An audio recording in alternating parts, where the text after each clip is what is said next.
Okay, in this video, we're going to talk about the correct way to hold the trombone. I know you've probably learned this, but let's review it a little bit, okay?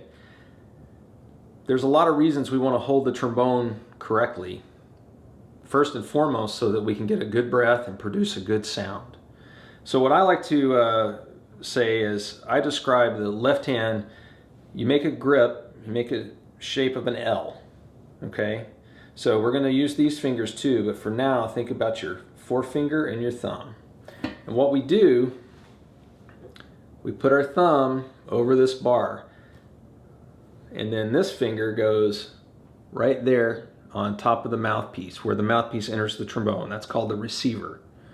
So we've got the thumb on the crossbar, finger there. Now we take these fingers and we wrap them through right there around, so you can see my grip looks kind of like that.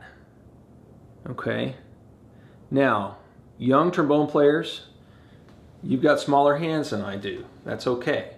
You may have to do something a little different. I sometimes hold my trombone like that. Sometimes it's more comfortable. That's okay. The biggest thing is I want to be able to put the trombone up to play in a way that keeps me standing up straight or sitting up straight if I'm sitting down. So for now, let's concentrate on that L grip. L grip. Left hand, L grip, okay? Now what about our right hand? How do we hold the slide? One of the most important things to think about is you hold using these two fingers and your thumb. You put them on the slide, okay? And that's really it. It's very simple. We don't want to do this. Sometimes you see people doing that. We want to keep them straight. Another thing I'd like for you to avoid is loose wrist. Some people think it looks cool and it looks smooth, but we really want a rigid wrist when we play. All of our slide movement comes from our forearm, and our elbow is a hinge. So really keep the wrist straight. Keep the slide between your two fingers and your thumb.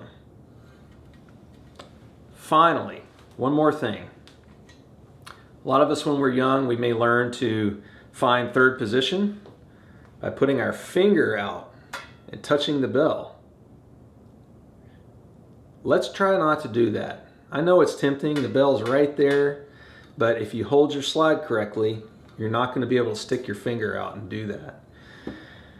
What this does is it helps us to learn to find the positions using our ear, okay? Because as you get more advanced, you're going to be reading music in front of you. You're not going to be able to look down at your slide and see where it is. You need to know both by feel and by pitch in your ear where that slide placement is. So that's how we hold our horn. Do your best and look in a mirror too. Sometimes practicing in a mirror can help you. If you're home practicing by yourself in your bedroom or something, look in that bedroom mirror and see if you're holding it right, okay?